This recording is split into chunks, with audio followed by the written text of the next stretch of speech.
Greetings, greetings, greetings, good people, and welcome to another edition of Kat's Corner, the podcast. I'm your host, Kat, and today we are coming back with another one-on-one session. This time with a very good friend of mine, another sister from another mister. I got a lot of amazing women in my life. She's an educator, she's a practitioner, she's a scholar, and this sister can burn. Like, her cooking game is... I wish she was back here on the East Coast. I would have gone to her house to bunker in. So, ladies and gentlemen, let's welcome Shonda Goward to the show. Hello, darling. Good morning, good peoples. Live at the crack of dawn on the West Coast. Only one. I know it's God. Well, you know, you look really good for it to be so early. So, thank you for that. Absolutely, I couldn't come on here and just and embarrass Oakland now. Never that. So, we're going to start off with the question I ask everyone. How are you doing today? Today, I am not sleeping well. I think I got about 2 hours of sleep. So, Corona's really messing with my sleep hygiene. I don't have any sleep hygiene. It's terrible. Right. Being in close quarters is difficult. Like, I can hear my neighbors upstairs now. I think they running a whole sleepaway camp up there. So I just haven't slept well. I'm sorry to hear that. You are, as you've already said, on the left coast in Oakland, and I'm emotional because I worry about you because you're out there. I mean, I know you got family, but I'm used to you being on this side, and so I'm wondering, how have you managed? Because you made this huge shift, and then Corona hit. Yeah, I made a huge shift. I was at my job for 36 days before I had to lead a team that doesn't know me online. Figuring out I'm in my hometown, so I know where things are, but just all this new normal. A lot of California apartments don't have wash and dryer, so I had to go to the laundromat, or the washateria as we call it out here. Oh, the washateria. Yes, every 3 weeks. Right. And then the grocery store, and it's a lot, but I needed a break. I'm trying to see that blessing in it. A lot has gone on in my life in the last 4 years. So for me, I'm trying to, as long as I'm on this side of life, I'm trying to take this time to reflect and rest. Right. I'm glad for that, because rest is something that I think we all need, but I know what your life has been like for the last 4 years. So this is definitely an important time to do that. Now, as an administrator and an educator, you're kind of wearing two hats. And there's been a lot of conversation around, you know what, let's do this. Can you mute your mic when I'm not sure where that feedback is happening. Okay. There's been a lot of, did you get it? Mm-hmm. I hit the button. How come okay, there we go. So there's been a lot of conversation around what the school year is going to be. As a professor, everybody had to shift online. And so I'm wondering if you could share a little bit of what was it like in those, when you realized that you all were going to have to make this massive move to put students into a remote situation, because you wear two hats. I'm interested to see how your educator and your administrator hat, like how those thoughts what did you think about the process and the results? So I'm not teaching right now. So I'm full-time administration. Our senior leadership has started talking about remote work long before everyone else did. It was a conversation like this might happen. Right. So for me, anytime the faculty are thinking about something, I need to be thinking about what can we do? Because I work in academic support versus student affairs. Student affairs typically more is like student life, organizations, clubs. I work on making sure that students get out and graduate. Right. And so when the faculty moved, then I have to move. So I started talking to our IT people. Our, of course, librarians are amazing. Our librarians, what supports do we have to make this online move? So when it actually happened, we were ready to go. We trained I have 115 staff. And so we had to train them all and get them ready to go in 2 days. Woo! Yeah, it was pretty wild. But I keep saying that higher education has seen this before. Not on the scale, I will give it that. But if I've been in higher ed for almost 15 years. So Hurricane Katrina happened in 2005. Tulane had to shut down, Dillard, Xavier, University of New Orleans. we should have paid attention then, but we didn't. Last year, the University of North Carolina at Wilmington had a hurricane hit. They had to pivot. We should have paid attention and we didn't. The California wildfires, all kinds of things have forced institutions to go online before. We've been in disease and pandemic situation before. Remember when Ebola came and we had 4 cases in the United States? Right. H1N1, MRSA, SARS, bird flu, Zika. There's a little bit of American arrogance in thinking this would never hit us, but many of our campuses have crisis management offices, and we should have been better prepared for something like this. 2 days? 2 days. 2 days. I had 2 days to get my unit online. Oof. I mean, well, I could have waited longer, but I don't like to do things without excellence, so. Right. That's the look at everything else that comes with today. Understood. So when we think about the future now, looking at this fall semester, like I've actually seen friends of mine who have kids who are going like incoming freshmen at universities and colleges, and in some places they're going to school, and I'm like, I don't understand this. What's your take on this idea of we should try to bring people to college campuses right now? No. Actually, not even no. Many campuses are, we are hurting. My campus, my state is hurting. And we have one of I think we have the 5th largest economy in the world, not just in the United States. Like, we are a country to ourselves and we are hurting. Right. So many of these schools are trying to come back face to face because they know their budgets are going to be decimated. Right. Prior to working in public ed, I worked in private ed, and private ed is very tuition dependent, even some of the big name schools. And so that's really it. It's the bottom line. It's part of the reason why these schools are so vehemently fighting this international student situation with 45 is yes, they may like the international students, they may support them, but really international students pay up front. So they're going to lose a lot of money. Which means a lot of jobs. Many people, as you know, on college campuses are contingent, meaning they have appointments only semester to semester. They don't even have full-time jobs. Right. So this is worse than the Great Recession. We didn't learn from that and put away money. And even if we did, some schools have reserves. We didn't put it in an emergency fund. They tell adults you should have 6 months of emergency. I don't think most schools have 6 minutes of emergency. So, this is going to reverberate for a while for a lot of campuses, and some might close, and that's actually not the worst thing. Some of these campuses are preying on low-income students, using their Pell dollars, having no intention of actually working towards getting them to graduate. So some schools are going to fall by the wayside, and I feel terrible for their faculty and staff. But I also don't want those students to continue to get ripped off. So one of the things that I have always admired about you, we've talked about this a lot, is the fact that you do focus on what we would call underrepresented students in, higher education. And we both are first-gen college students.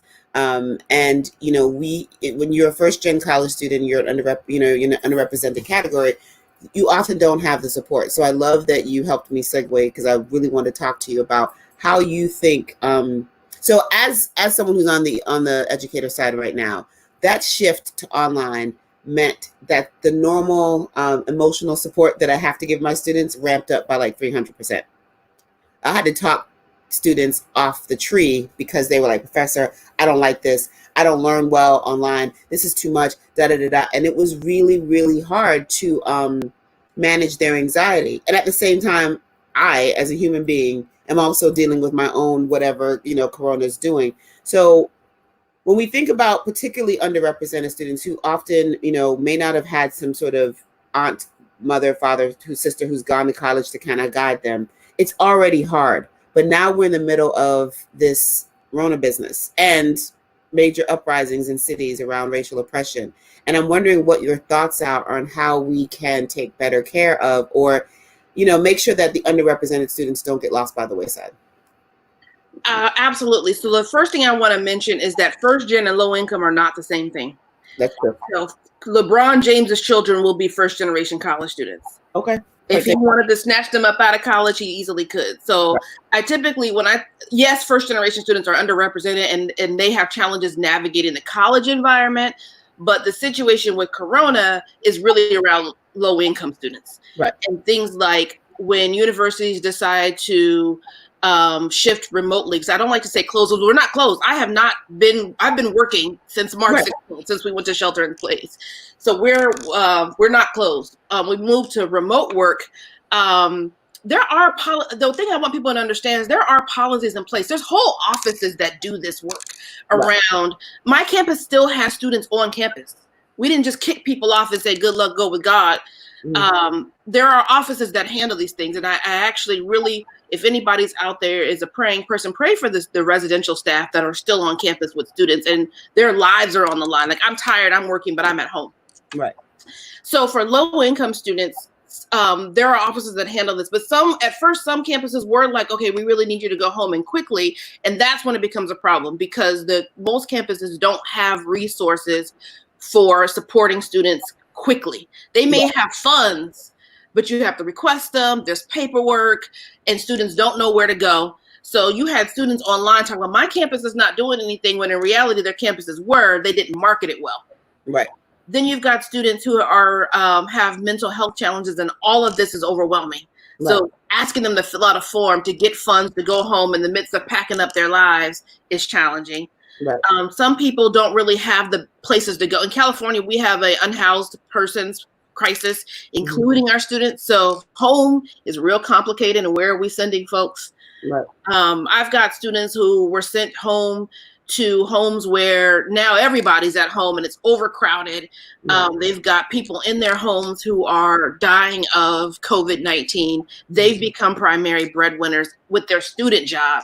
And that is difficult. And so part of it is mental health services on campus, which are already overtaxed. I mean, we've seen a mental health service needs triple in the last decade with regular life. Students are stressed out around pressures, around graduating, around the job market, and that's just in regular life. So adding this on top of it is really difficult.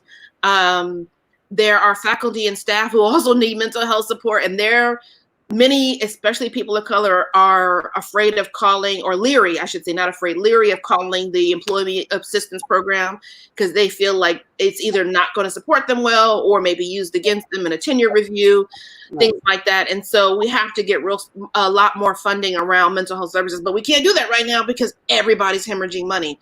Right. And so it's really difficult. I think we're going to have to think about how we do capital campaigns differently. Scholarships are fantastic, but sometimes schools need general money for these kinds of things. Right. And that's typically just the four-year sector. I haven't heard much about the community college sector at all, and they are really vulnerable. Yeah, as someone who teaches at a community college, I think, we were as faculty, we've always been hyper aware of where students have gaps that we need to support. I have students who have, even without Corona, were writing their papers on their phones. And, I would say, hey, we have a computer lab, can we, let's get you over there. Let's make sure that you're good. And sometimes it was an issue of, I have two jobs. So as soon as I'm done with classes, I got to go. We had students who don't have internet at home. Like, we really don't understand, like, internet should be considered a public utility. And I don't even know how to say it, but that you not having money should not be why you don't have internet. Like, it just seems a bit absurd in this day and age that we are basically allowing people to go without such a vital resource. So I know, at least for PG, our plan is to work remotely for the fall semester. And we're going to be synchronous for those classes that normally would have met face on face at a certain time. We're going to do that from our homes. And, one of the things that I've learned, even as faculty, is I think I took for granted, like, what my colleagues had. Like, I didn't realize that so many of my colleagues were actually relying on, computer equipment at the office to get work done, and so it's really opened up my eyes to how, like, when we talk about, the issues with students and, the gaps and the disparities, there's a lot happening even in my collegial field around what people have access to and what's working. It's going to be interesting. I do think that we are going to see a spike in enrollment as students decide to maybe just, since they got to be home and they can't have that go away to college experience, that they'll probably just take classes online remotely at community colleges to save money. I'm wondering what your thoughts are, though, about this idea. Students are demanding that if we go remote, that they should get a discount in their tuition. This is this is the fault of higher ed talking about students as customers and consumers. Yes. We don't turn out widgets. We don't make things. We educate people, and so faculty don't suddenly become less smart or less interesting on the computer machine. Right. You're still paying for that experience, right?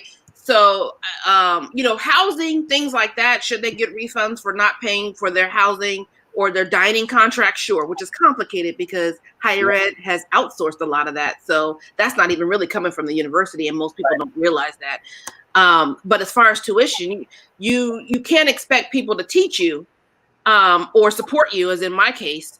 And then in some ways that is still teaching, and not pay us.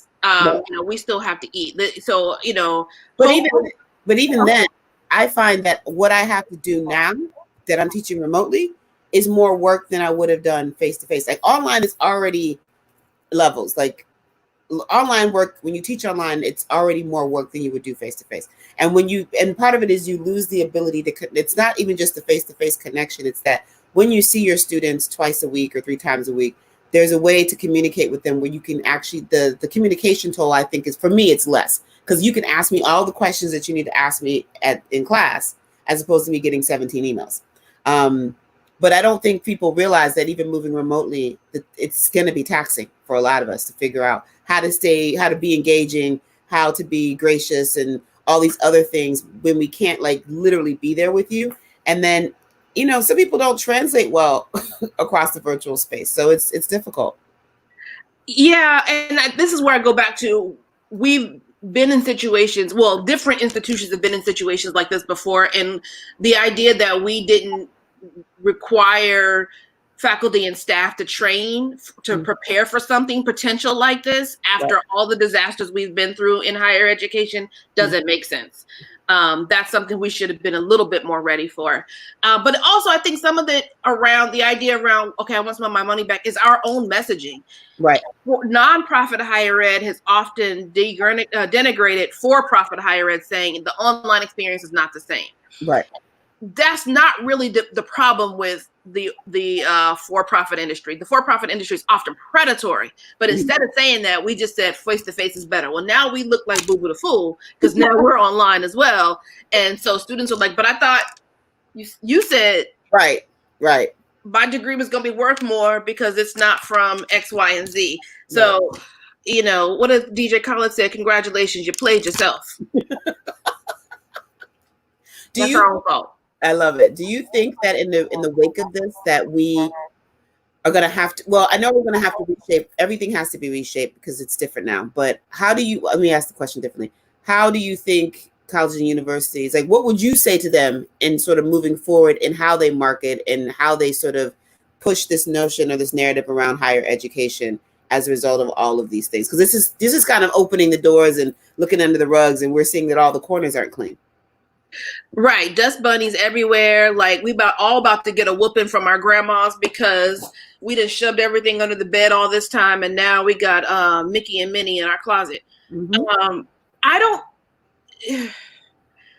The money is going to be the driver. The fact that we're all about to be extra broke and living on credit is going to, hopefully will shift things. But we didn't shift after 2008. We went right back to the same shenanigans we were already in, as far as the way we messaged, the way we budgeted. The school I was working for in 2010 was still feeling the effects of 2008 and had to sell a bunch of property, including the building where the senior administration sat.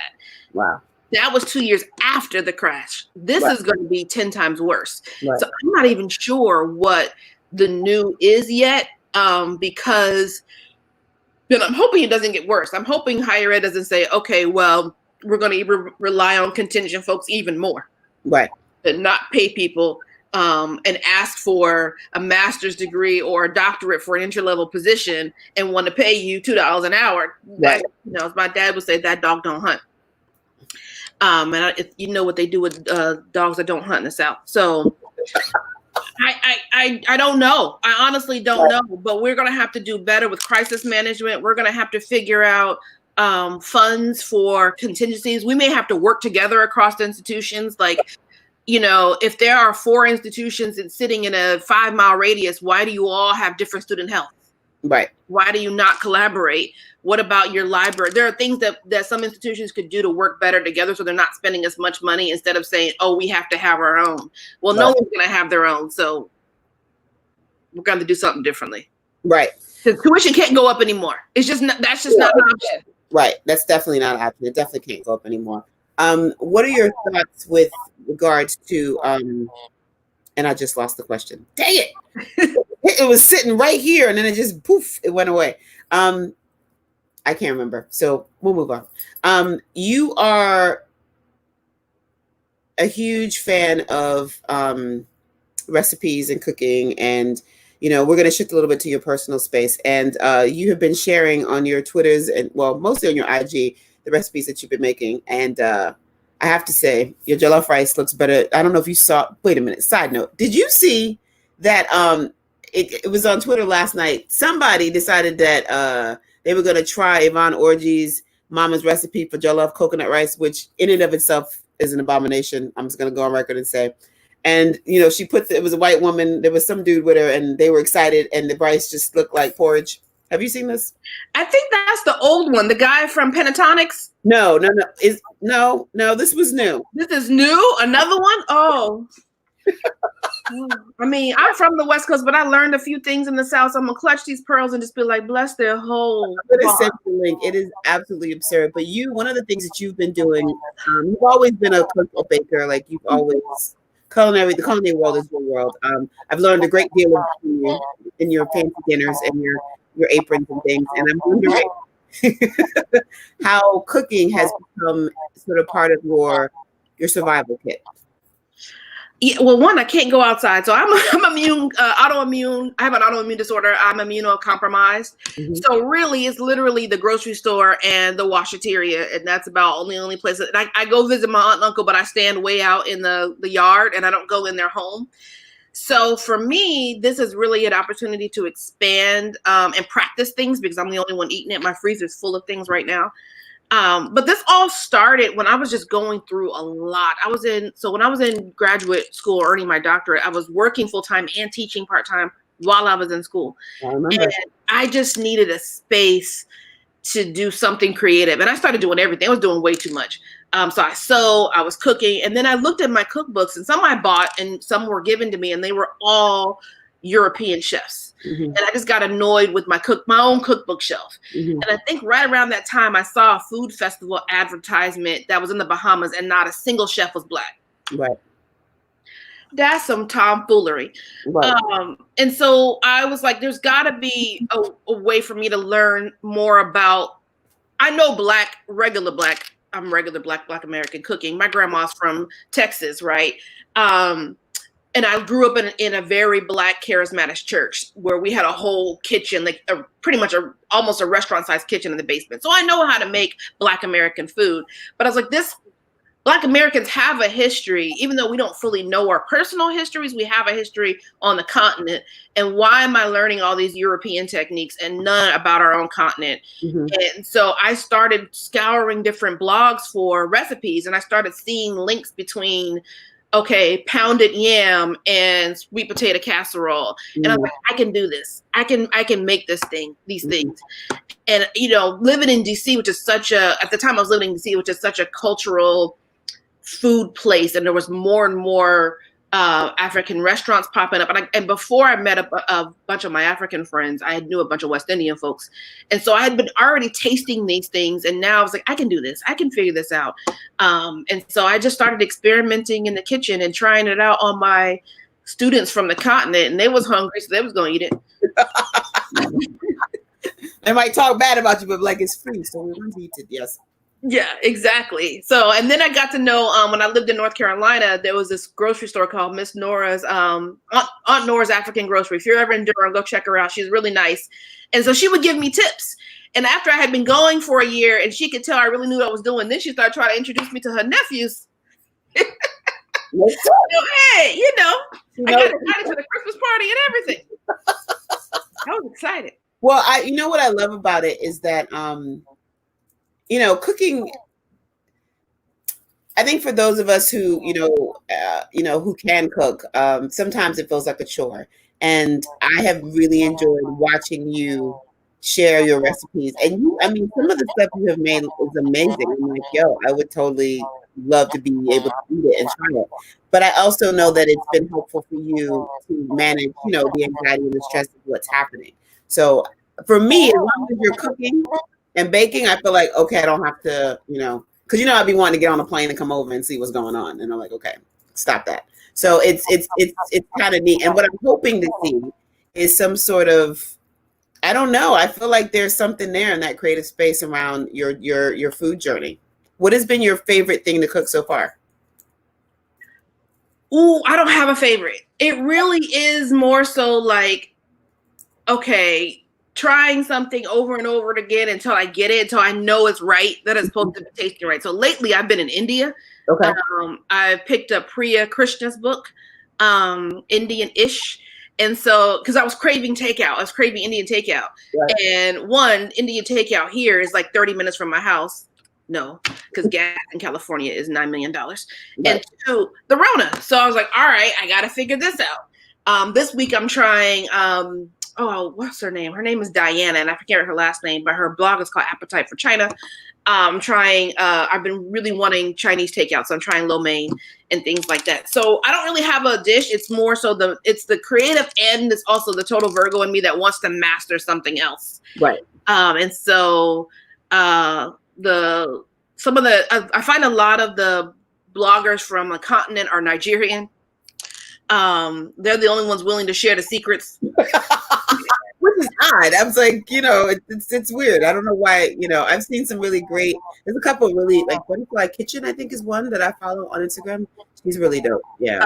I've been using Immaculate Bites is recipes all the time. Naija Foodie, who has a whole section for traditional Nigerian recipes, but also ones that have fewer calories if you're trying to lose weight. Mm-hmm. And so I've actually slimmed down using her recipes. Yeah.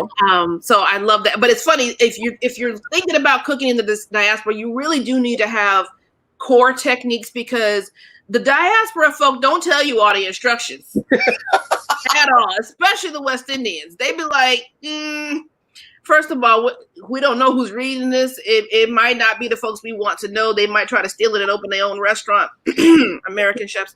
So they don't tell you everything that's supposed to go in it. They don't tell you all the steps. I made 20 doubles a day, and they was like, make the bread. I was like,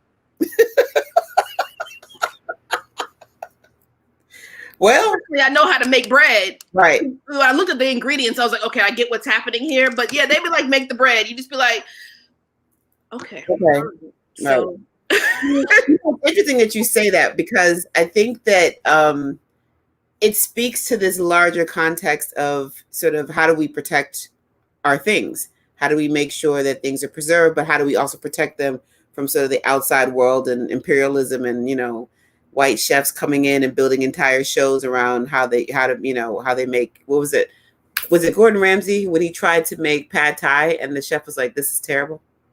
He went, I can't remember where he went. Wow. Yeah. Rick Bayless is the one that really frosts my flakes and burns my biscuits. Went to Mexico, stole all these grannies, abuela's recipes, and then came back talking about, won all these awards as a Mexican chef, and his food is a little more Jesus. Right. So when we think through other tactics that you're using, how else do you manage it? I've been walking a great deal. California's beautiful this time of year. We have scorching heat, but it's not that humidity from the East Coast. So I've been walking, but it's still hard. My sleep, like I said, I'm at the top of the hour. My sleep cycle is terribly off. Mm-hmm. I had just moved into my place my apartment less than a month before SIP happened. So I still have stuff everywhere. My space is not organized in the way I want it to because I need to go get things that you just can't get online. So it's been difficult. I've been trying to focus on either I'm in the kitchen or scouring cookbooks or writing, trying to get some articles out. But it's really difficult to manage a team that you have not really been, have not had a chance to build trust. Right. It's hard. I am taking a class, sort of. I'm taking this Oxford executive program. Mm-hmm. I'm trying to learn something. I'm trying to come out of Corona better. If I get to live, bless the Lord. But also I want to come out better. I don't want to get that opportunity to live and then just be the same old person. So I'm trying to focus on those things. And then talking to my friends, a lot of not necessarily happy hours. People call it that, but it's not. Like right now I'm drinking water. I don't want people to think that they have to always be drinking with their friends. Seriously though, a lot of people are upping their alcoholic intake. When we're sitting at home all day, that may not be the best thing. So drink your green tea, your water. My water hours with my friends, those have been really good because, I only have like a couple of friends that I'm still close to out here besides my family. So that's really difficult. Right.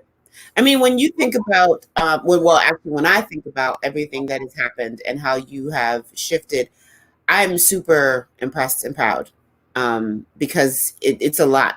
You've managed to do a lot. And when you talk about building trust with your team, do you still feel like you're building trust at this point? I mean, you guys have been in it for a while, and I think everyone has been pretty satisfied with at least how things have gone, right? So do you still feel like you're building trust? Absolutely. I've only been here 5 months. At the end of the day, literally, I've only been at my job for 5 months, and I'm managing a team. One person who's been on campus, I think, half my life. Oh wow. Okay. So they've been doing it, and so now you've got this person from the outside. Already, that is a challenge if we were face to face, and now we're doing things online, and I'm doing things differently. So for the team that I manage, there's a lot of anxiety around what's going to happen next. Mm-hmm. They're used to things happening in a certain way by a certain time, and the budget is just not allowing that to happen. Right. You've got a brand new person, and I have different ways of doing things. Mm-hmm. And so that is challenging for them. So yeah, I have to really slow down, be patient with them. Not everyone on my team is tech savvy. Mm-hmm. It really is challenged. Some of the issues that you talked about earlier, we have with students, I've had to work out with my team and getting them laptops and hotspots and those kinds of things. So I have to slow down and my brain wants to go, go, go. In fact, in some ways, being online has been a boon for us because I'm on a commuter campus. I work for a regional institution. And so students who normally couldn't come to, I guess I didn't mention, I run a tutoring and learning center. So students come to my center to get help with their classes. Mm-hmm. So students who normally weren't able to get to campus, whether they couldn't afford to get on the BART train or they couldn't afford the parking pass, now they can get services because we're online. And then we have a whole branch campus that my center has never served. Those students can get services. So my brain is like, bet, let's continue to do this. But I have to slow down and remember that my team is gone through a lot of change, and let's hold off and make sure that I have their buy-ins when I think about things. So yeah. And again, it feels like I've been here a year, but I've literally been on my job for 5 months. I don't even have direct deposit yet. Oh, wow. Yeah. You paper checks? Yeah. Oh. Yeah. Everything went haywire with Corona. Like little things like I don't have direct deposit yet. Yeah. Wowzers. Yeah. I don't know why that's like, that feels very, wow. I don't even, yeah. Yeah, because my second month or third month, my check was 10, 15 days late. Right. Because they had to mail it because they didn't, you know what I mean? So all this impacts every little aspect of everyone's being. And so I'm trying to be mindful of that, particularly my student employees. Mm-hmm. Out of my 115 staff, 110 of them are students. Wow. Okay. Wait, wow.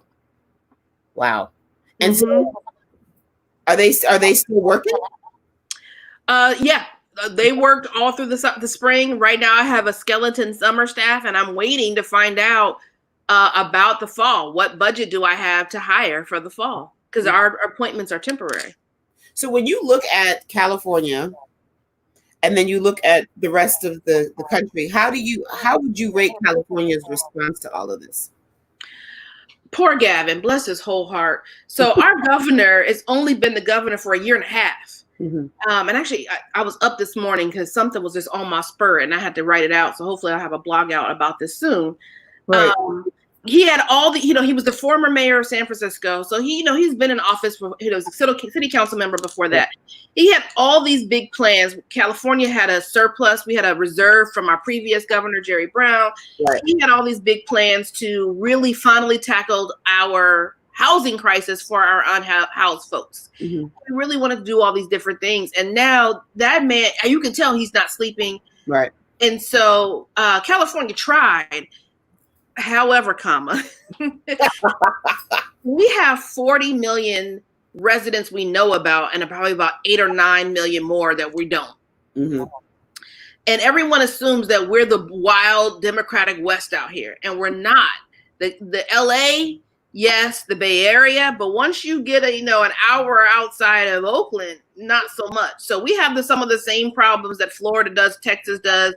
Folks who don't want to wear a mask, counties who are just ignoring the governor. And now we have a massive spike again because we've politicized the pandemic. So California tried, but then there were counties that just said, no, we ain't going to be able to do it. And so we on the struggle bus. And so now, and then the tech companies, they're now telling their workers, go ahead and go and work from home permanently. So we're already seeing an exodus of folks, which in some ways is great because rent is coming down. Slowly, it's coming down. But that also means our tax base is about to be trash, and we don't have our budget is already decimated. California budgeting is a mess. Okay. The way our legislature has to do budgets, our budgets are always late and they're messy. Now we don't even have no money to budget. So Newsom has a lot on his plate. I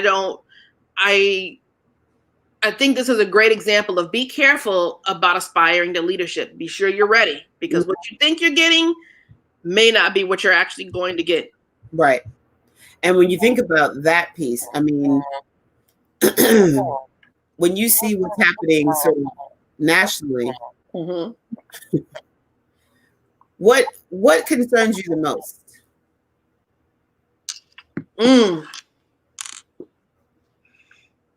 I think it's this idea of returning to normal.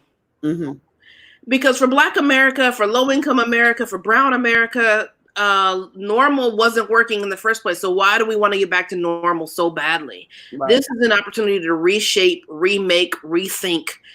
And I want to support that. I'm trying to figure out how to support that from home. I've already joined my local NAACP chapter. I'm looking into this. There's a Black women's political action organization because I trust Black women right now over everybody. So we have to really think about, this is a chance to remake for the greater good, or are we going to allow the country to keep getting looted for the benefit of those at the top? And so I don't really want to return to normal. I don't want to hear that language. And I don't want us to keep when I say don't live in fear, I don't mean around Corona. I mean around 45, right? Keep pushing progressive politics. That's okay. I know we want to get him up out of there and all his folks up out of there, but putting in Diet 45 is not really going to help us with judges or with Congress or with our local legislatures. It's still, it may not have any calories, but it's going to eat our insides up. Right. So I'm going to ask you this because I actually wasn't planning to go there, but it's you. So I'm going to ask. Do you think that the vice president choice for Biden should be a Black woman? It's weird because on one hand, absolutely. But on the other hand, I think about the long-term future for that Black woman.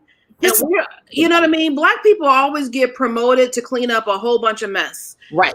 So like the new president of the entire University of California system, which is Berkeley, UCLA, all those folks, is a Black man. Oh, right. Well, and I've already had to sit down and go old school and pray for that brother because he's inheriting the system. He's the first Black man in the 150 some odd Black person in the 150 some odd year history of the UC system. And now he's inheriting all this shenanigans. Right. So a Black woman absolutely deserves that spot. Is it the best thing for her? Maybe not. Right. It's like Julian Castro, who I love.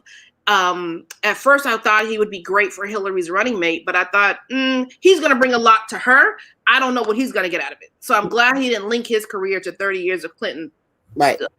Yeah. So, whoever it is, I just hope that Black woman isn't tasked with saving Biden from himself and saving us all. We tired. We've been talking about the myth of the Black superwoman since Michelle Wallace's book. So right. We're tired. That's not our responsibility to save everybody.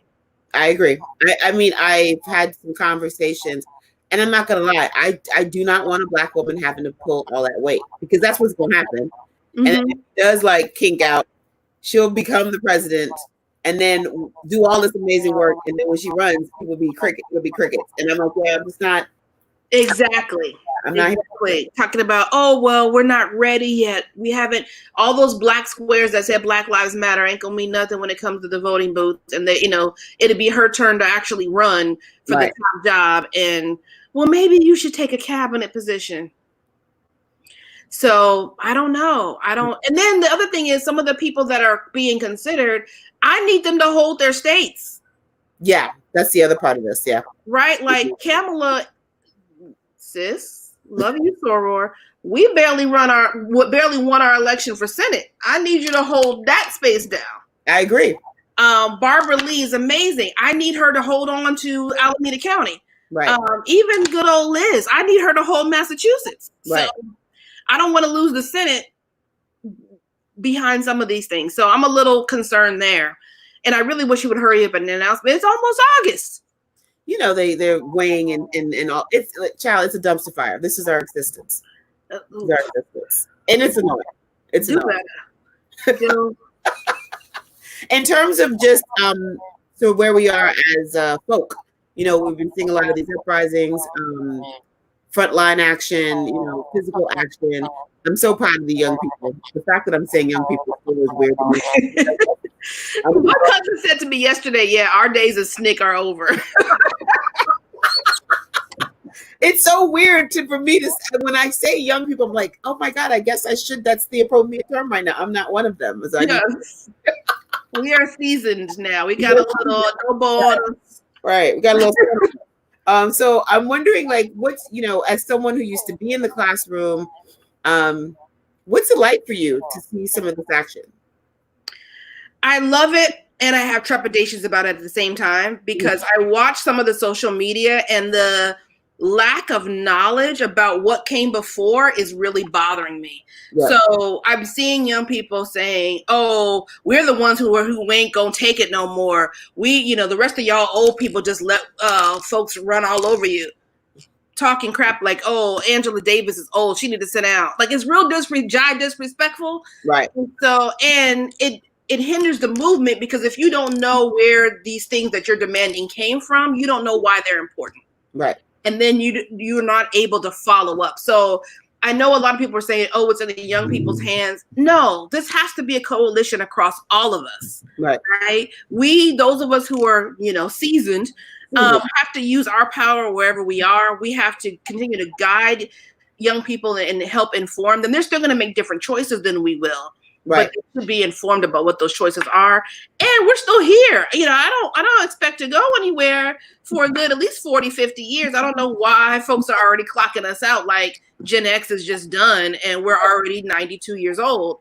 We still have a lot of life left. So I'm thrilled by the action. I want us to all work together to sustain it at every level possible. That's real. That's real.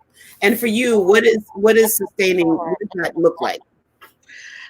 So one of the things, I've only been back home for a minute, but so I live in Hayward, which is right outside of Oakland, and we had 3 officer-involved shootings the week George Floyd was killed. Wow. So yes, we were protesting in honor of George Floyd and Breonna Taylor and all the other folks throughout the years. But I also was like, hey, city council, hey, Mayor Holliday, what's going on with these officer-involved shootings right here? You can't put out statements about George Floyd, and we still don't know what's going on with the investigations the families of those victims had to come to the city council meeting and be like, this is raggedy. Y'all won't even tell the families what's going on with these officer involved shootings. Right. So, going back to Tip O'Neill, all politics are local. What is happening right in your own municipality first? Right. Don't just remember or hashtag or amplify what's going on in Minnesota, Kentucky, or elsewhere. What is happening with your own police budget, your own education budget? While the president's hollering life, law and order, we should be talking about health and welfare. Right. And what I mean by welfare is the welfare of the citizens of your municipalities and your states. Right. Look at what's going on with your zoning laws, around education. You see these little wealthy enclaves who are incorporating themselves so they don't have to contribute to the education of people who are not as wealthy. Right. So paying attention to those kind of things. Use your Twitter for good. I know we're all entertained with certain entanglements right now. And, my biggest entanglement is with the feds and my student loans. But those kind of things are fun, but there are other ways to use your social media to talk about these things as well, even though we're at home. Mm-hmm. Connect to people who are already doing the organizing. Yeah. If you have not been an organizer before and you were just coming to this space, I guarantee you the issue you're interested in, somebody's already doing that work. Let's not make this about clout. I'm the founder of this. Really, let's connect to make sure we're moving things forward in our own places. Would you ever consider running for office? Woo, it's been in the back of my head probably since 10th grade. However, the nastiness of our politics and the way sometimes the community, our own folks, don't support Black women bothers me. Some of the language around Stacey Abrams bothers me. I've seen Black people say, "Oh, she doesn't look the part." Mm-hmm. That concerns me. So, I've given a lot of my life to educating these students. I won't even say young people because some of my students are not young folks. They seasoned like us. Right. Do I want to? What's the word I'm looking for? I can't think of it. Just because it's early. Expose myself to all the drama that comes with politics in that way. I'm not sure yet. I am interested in policy, particularly around education and why we understand the word defund when it comes to education. Right. So that's my issue right now is trying to, I'm the national co-chair for the socioeconomic issues in higher education knowledge community for NASPA, which is my professional organization, and trying to make sure there was a report that came out for the California State University system, which is where I work, where the schools that serve the most students of color get less dollars than the students who serve the majority students. Wow. Those are the issues I'm trying to fight for right now. And I'm trying to make sure I have a good track record there. If something else comes out of it, then sure. But I'm trying to, what do we say, learn in Vacation Bible School study to show myself approved in the ways I have influence right now. Oh my God, you out here doing it. So Adrian Vike, shout out to Adrian. I totally agree. You should totally run. Shonda Goward, what you think about Working Families Party? Working Families and what? The Working Families Party. I've seen like a little bit of rumblings, but I don't know enough to have an opinion. Okay. The only thing I have about the word families, as long as it includes single people who don't have children, that's a start, because people often talk about families and ignore the fact that single people are often caregivers. Mm-hmm. We often caring for your bad behind children as well, making sure they got books and diapers and all kinds of stuff. So, but I don't know enough about that particular movement to have an informed opinion. Yeah, I need to go research. So something else to add to my list of things to be informed on. I would totally vote for you. You got to move to Cali. We'll figure it out. Thank you. The world would be better with someone like you, involved in this space. I really do. So, I'm just, I'm just a messenger. I'm just, Okay. Well, like I said, if I can do good work where I am, then we'll see. Okay. But that's always the first thing. Are you doing what you're supposed to be doing right where you're sitting right now? Right. Okay. So we are coming to a close. I am so glad that you joined me. This has been, I ain't got my glasses on. We ain't coming to a close. We got 10 minutes. My bad. Okay. We can talk a little bit more. All right. So you did not want to talk about this, but God dang it, here we are. You said entanglement. Oh, wait. Elise said, what can you create for us to focus on the things that you just talked about? Oh, that's a really good question. So you've given us a lot to think about. So is there like maybe a list of things that maybe we can get from you? Is that asking too much labor? Like, what are you thinking? It's not. Actually, I love that because it gives me a way to think about how to, again, do my work where I'm sitting right now. Right. So please message me. I mean, at least you know me personally. Message me, but other folks just post underneath the video. I'm happy to put together some kind of, at least I wouldn't say resource guide because I don't know everything. I'm not an organizer. One of my students called me a academictivist.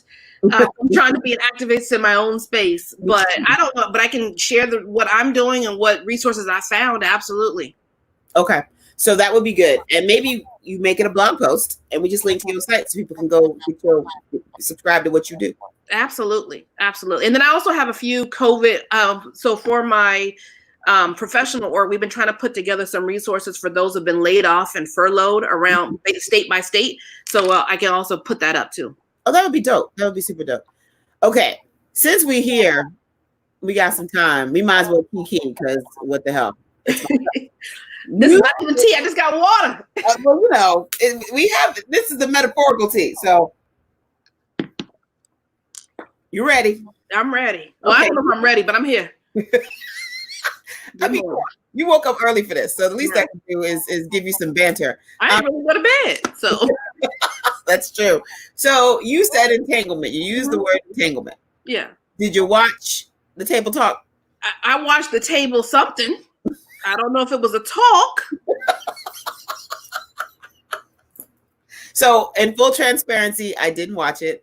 I was absolutely not interested. And then, of course, everybody was talking about it. So, I will, engage in some banter. What did you think? Ooh, okay. I hear you, Freddie. But she said it. I got to do it now. It's like, it's the code word. Well, one of the interesting things was all the other talks have Pinkett Smith and her mother and her daughter to challenge the speakers. Well, there's no one there to challenge her but her own husband. Mm-hmm. So you can't really have a come to Jesus, Allah, whatever you believe meeting without a third party, right? Even the word entanglement will have to push back. And what does that actually mean? Happen. Right. So without a third party there, what kind of healing is actually happening and for whom is my question. Mm-hmm. I've seen a lot of spirited conversations around this, around the young man. I think he was 22 when all this happened. He had been going through a lot, was her child's friend. That concerns me. Like at the age that she was and the age he was, that'd be like me dating with my former students. And that's just, that ain't the business. So I hope that there's a larger conversation around this and around the idea of, okay, he was a grown man. He's a grown man at 22. Right. Yes and no. Right. And I definitely think that there's some cover that's happening around Jada being a woman that a man would not get. Right. And then the other side is the patriarchal foolishness around, oh, poor Will, and Will looks like, a punk. And they, from the talk, it seems that they've worked out this situation. So they may have an arrangement. I've definitely seen pics of Will in different countries, cities, localities, states, municipalities with that same particular woman. So why is it that that's fine for him, but it's just messy. And I hope that there is an actual healing for both of them with a third party, particularly the young person. The two of them will be fine. This is what happens, right? The married couple in the end will be all right. I'm hoping that this person, the young man, will have some resources to really work through what happened to him. And I use the word "to." Right. Okay, cool. Entanglement done. We've done it. We've talked about it. So my entanglements are with the feds. Right. I'm like, and Navion. Yeah, she's disrespectful as all get out. And she still wants money, regardless of the fact, irregardless of the fact that Rihanna's song was her theme song. Right. There's been an interesting, the thing about this pandemic is there's been so much crazy. And there's been a great deal of laughter and jokes. And one of the things that I absolutely love about the way we are managing this is that we still seem to be able to find a way to have fun. Right. And that makes me feel hopeful. Do you feel hopeful? So you have to remember, I'm regular Black.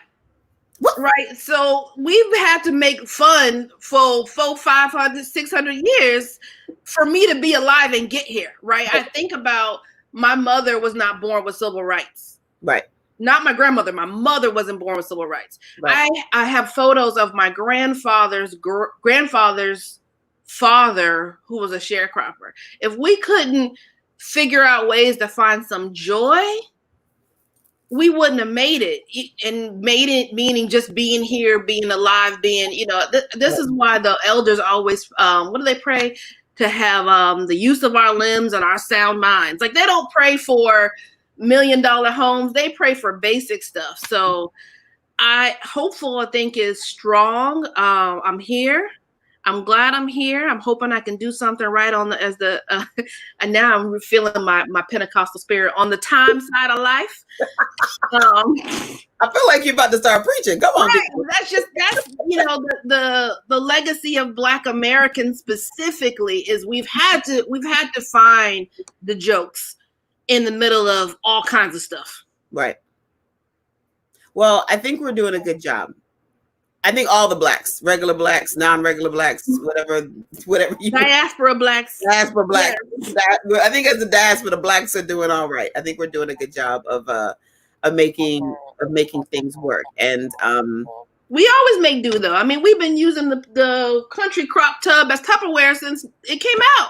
We gonna make do. I just hope that in the end of this, after we've buried our loved ones because they're dying at faster rates than everyone else, that we come out with something tangible, actual policies that will make our lives better, in addition to the jokes.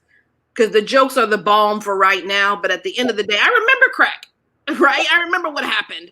I remember I lived in a housing project. I remember the way AIDS decimated our communities. And so, yeah, we got jokes, but those things were real and they had real impact for decades. Right. So yeah, I don't want that. I want us to actually make some real change and keep putting pressure on not just elected folks, but keep supporting our organizers so we come out of this better. Yeah. And I guess, sometimes when better is relative, I guess, as well. I mean, when we say better, one person's better is another person's we haven't moved forward at all. So I agree. I do think that there is, I actually feel quite hopeful. I think that some of the things that I've seen in the last month alone, I'm like, okay, maybe things will be different this time. Maybe we will actually, see things change. So I do think we're on the right track. I think that you are amazing. I absolutely appreciate you spending your time with me today, even though you didn't get me at the crack of dawn. I'm glad to be here. Glad to be here with you and the folks. So I usually end the show by asking the same question. What's the first thing you're going to do when we can be back out in the world? I'm probably going to get out of my house. And, if we're really back in the world, so really 2022, I'm getting on the plane. Say that. I'm immunocompromised, so I'm going to be in the house in a robe and living my best life. But 2022, I'm hoping to be on the continent. Okay. I'm trying to save a couple of dollars, even with furloughs coming. I'm trying to save a couple of dollars. I really want to I've been dreaming of West Africa since 10th grade, where I had world history with an actual good history teacher who showed us not the dollar a day, but real what the continent actually looked like, because she had lived there. Mm-hmm. And so that's my goal, is to get to the continent. What countries do you want to start with? So I've been dreaming of the first picture I ever saw of the continent that wasn't one of those horrible commercials was of Accra. Mm. And it's this beautiful skyscrapers and cities. So I really want to do a food tour, probably starting in Nigeria, Lagos. I want to see Port Harcourt and Abuja, pop over to Accra, and then hang out on the beaches of Senegal. That's a nice trip. I got a plan. I've been dreaming about this for a while. If any of you would like to contribute, my Cash App is at Shonda Goward. So you know, because I'm going to learn some more culinary things. I will bring them back to you. Well, you know what? I think that's going to be a fantastic trip. Who knows? I'll definitely be there for the Lagos and the Senegal, because I was supposed to actually go to Senegal for the first time this year, but the Rona those plans. And like, I already know the recipes I want. I really want to meet Pierre Tam. He's a chef, a well-known chef out of Senegal. I got lists. Okay. That's some Virgo stuff. You know, worked it all out. Yeah. Okay. Well, it will happen. Yeah. It will definitely happen. I already see it. It will happen. You will have an amazing time. Elise says she's going. So yeah. Okay. Girls trip, and we tear up. Yes. Cash App. Yes. Thank you, Doctor. Thank you, Freddie. Thank you to everyone that tuned in today. I really appreciate you all. Shonda, again, so very, very proud of you. So very glad that you were able to take some time today. I'm glad that you are good and that you are well. Likewise. Thank you for having me. Yeah, this was fun. This was a good time. All right. So hopefully you can get some sleep. Right. Get some rest. Thank you to everyone that has watched and that will watch later on. We are out because this culture ain't gonna make itself. We'll see you tomorrow with Tambra Way. Take care.